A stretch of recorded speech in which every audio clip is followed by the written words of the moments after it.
Your about I could just on make your something web up. pages and things. Why don't you go ahead? You want me to? Yeah. Business Just go for it, Karen. All right, Jim Borelli, ladies and gentlemen. Woo! So, let me just have a piece of paper so I can look for it. All right. This is gonna be good. Jim Borelli. Jim Borelli played football at the University of Texas in 1980. He led the team to 4 bowl games in the 4 years that he was a starter. He then went on to grad school at Stanford. Where No. All right, I lose. Went to Berkeley, can't let him do that. Anyway, I never did do a bio, so I'll just make it short and sweet. Grew up in San Francisco. in the group? Sorry? How long have you been in the group? He's gonna do it tomorrow. That's $5. I understood there wouldn't be any math questions. He has a cheeky bar map. Grew up in the San Francisco Bay Area. Got the bug to move to Lake Tahoe after college. I ran into a buddy of mine from architecture school. He was up here skiing for the weekend. Said he was living up here. I said, boy, that sounds great, man. So I was single and had a little fixer-upper that was pretty much fixed up. So a few months later, I loaded up a U-Haul truck with everything I owned. Had my house, put my house on the market for sale by owner. Sold it like that. Moved up to Tahoe in November of 1979. All my friends said, you'll be back after a few winters, and I never looked back. So I consider myself very fortunate to be living here and being able to do what I do. So that's about it. I mean, I enjoy all the things that Tahoe has to offer, obviously, mountain biking, skiing, golf, I'm a big runner. I enjoy flirting.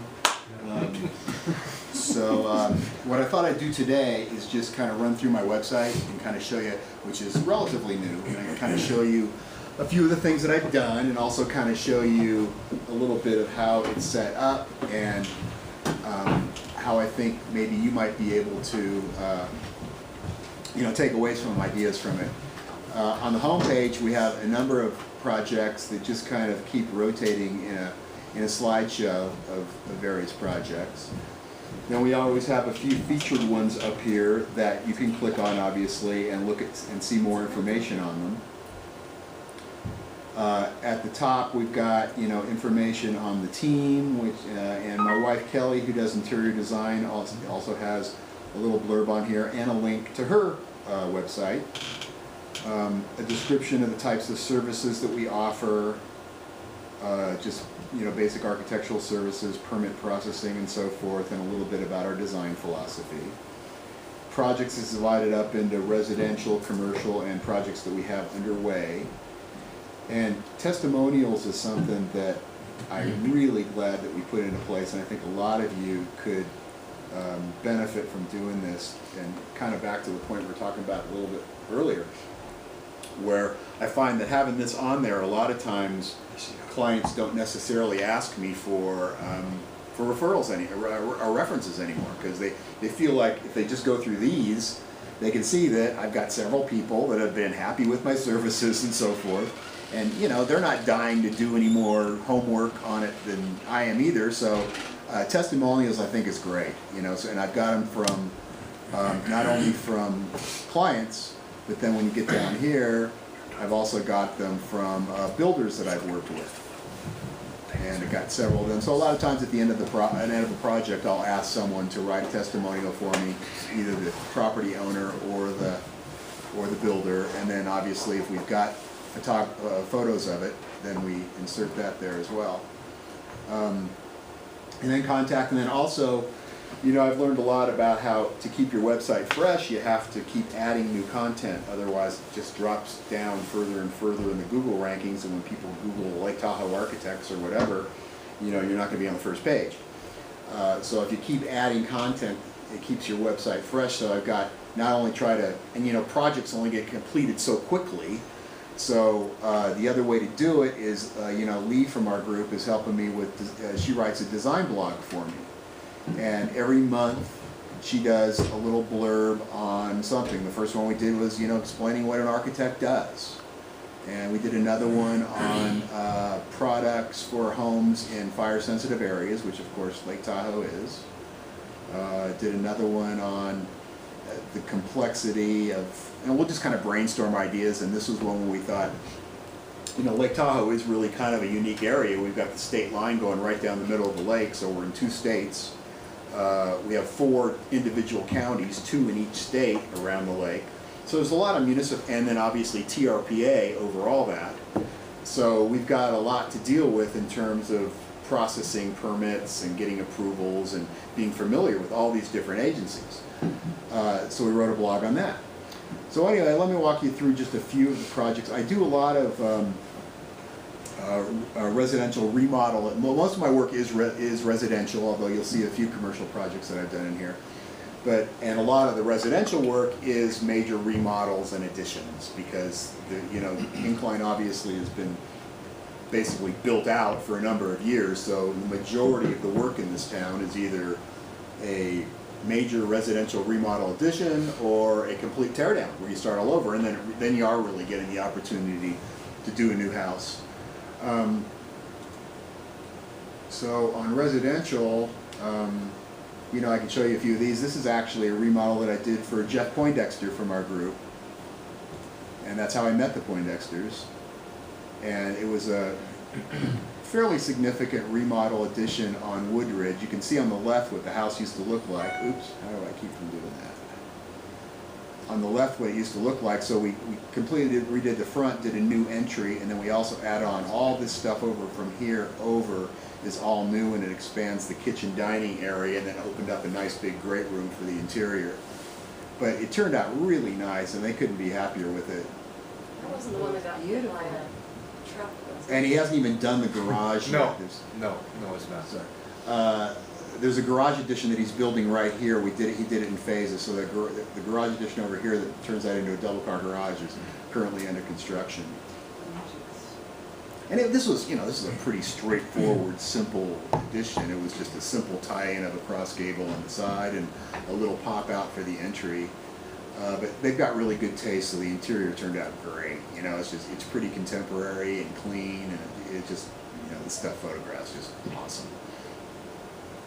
And they're right up. They got a pretty nice little view of the lake. So what else we got here?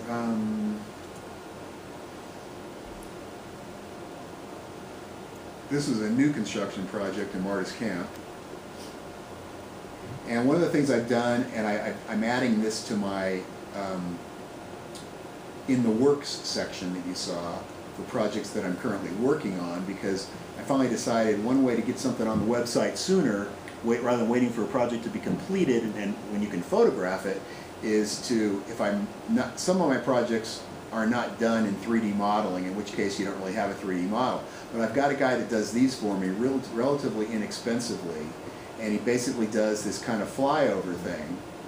So for a few $100, I can hand him off the drawings for a completed project, and then he does one of these little deals for me. So I've got him working on about 5 of them now that are all completed, but they won't be ready to photograph for at least a year. So in that way I get something on the website, and I think people really like this kind of stuff, Was this the one from the open house?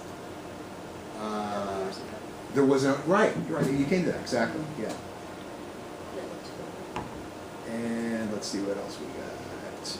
Another example of a major remodel addition would be, a lot of these are, but let's see. That's actually my house right there. This one was pretty, this is just an exterior job, but it turned out pretty cool. It was a really wild exterior. Matter of fact, I used to work for the architect. When I first moved to town, I worked for Bill Curtis.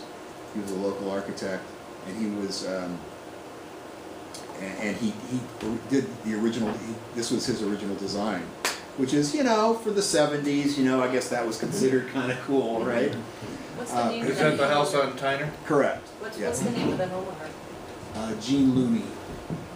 And he had already done the interior with just with a contractor. Jim Costalupis helped him with doing a bunch of stuff on the inside and very minimal drawings, just kind of mostly finishes and stuff. And then he saw a project that I did on the highway that was kind of this kind of a look with stonework, copper cladding, and vertical siding like this, and he really liked it. So he came to me and we came up with this. And I get more comments on this because it's on a heavily traveled street, you know, so lots of people see it, and lots of people that lived in town for a while remember what the old house used to look like. This is the house that he drove by. That's the view from the lake, but this is the view from the highway somewhere here that he said, gee, I really like that. So we ended up incorporating basically all the same elements, exact same stonework, same siding, copper cladding. This was done for a guy named Rod Campbell, a longtime local Incline Village realtor. He used to own the Coldwell Banker franchise, or whatever you call it, in town. Great guy. And I got the opportunity to do this house for him several years ago. On commercial, the biggest project I've ever done is St. Francis Church. And that was a significant remodel addition. Nothing had been done on this building in a really long time. That's what the before pictures used to look like before. And we totally blew it out on this side. It had this entrance was just practically non-existent here. So we created this nice big covered entry, and also it brought you around the end of the building. So when you entered the building, as soon as you walk in the doors, you look straight down the axis of the church to the altar and out through the windows that are the backdrop for the altar, looking out to the lake. And then we also had to address parking access. They have 2 parking lots on both sides of the building, which really was hardly addressed at all before. Now they have nice covered access where you walk in and you're undercover as soon as possible. And you come in that's the east parking lot. So this is the west parking lot. And that's what it looks like kind of from Mount Rose Highway. Again, really nice protection over the doors. And then here's what you see as you start coming in the entry.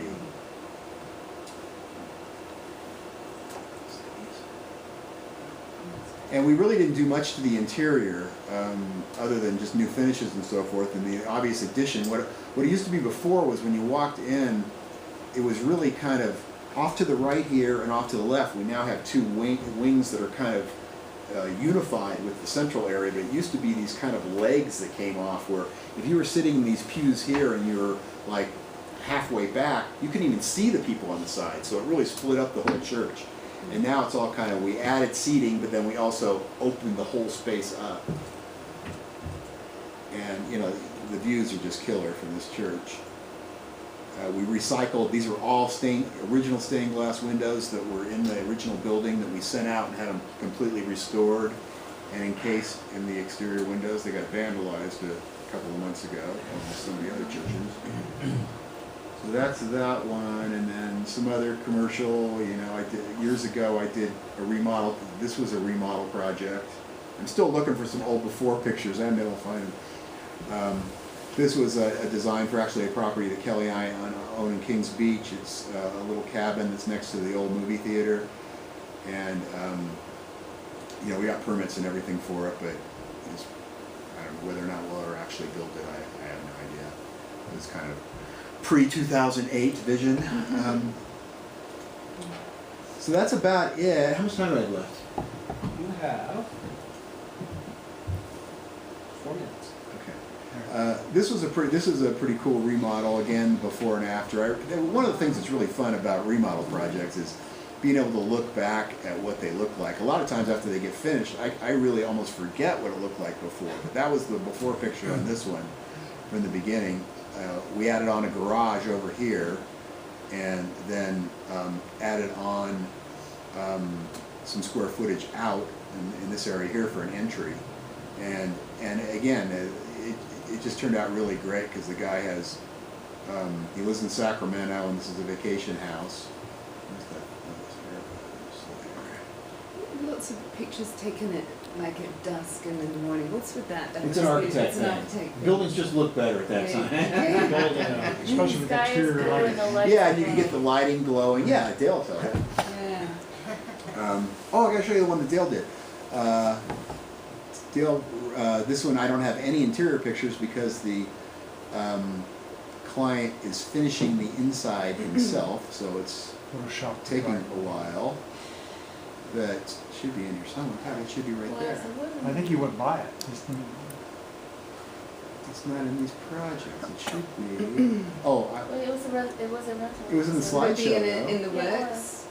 Oh, it's in the works. That's works. right. Yes, thank you very much. Yeah, that's why. That's why it's in the works. Ed Sheeran. And here's gives you an idea of some of the stuff that gets put in the works. These were both of these projects were done in Revit, which is a 3D modeling program that we use in my office. And if that's the case, then we have this information at the completion of the design phase, and I can simply take a little snapshot of it, and there you go. And the same thing with this. This is a Revit rendering for a house that I currently have under construction in North Star. But here's the one that Dale photographed for me. This is the only shot I've got because until we can go in and do the inside, we can't really do too much more. And this was the rendering that I had prepared when the design was completed. You know, again, as a stopgap until we could photograph it.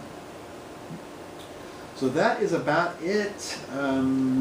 Any questions?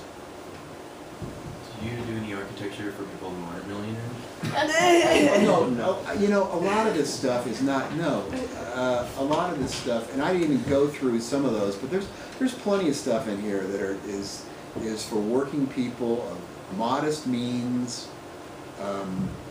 Not quite finding one right now. Okay, here's a good one. This was a school teacher, great gal. And she was just so paranoid about going over the budget because she just really that's all she had to spend. Yeah. If she went over, she wouldn't be able to pay the bills. I mean, so, and her budget was $200,000. And Yeah, look at the before picture. and of this is what this thing looked like before.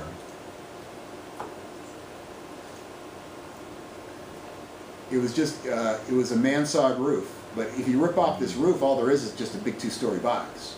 So we ripped off the roof, put a sloping roof on top of it, and actually to save money, we didn't even disturb the inside. We ripped the roof off, but the ceiling inside remained undisturbed, so they didn't have to, you know, refinish it or anything. We just dropped new roof trusses on the top to get a sloping roof, and then we did this. For no rain. We did this slightly little pop out for the living room with a little gable roof, and then wrapped this covered porch kind of thing all the way around it to kind of give it a little more pizzazz.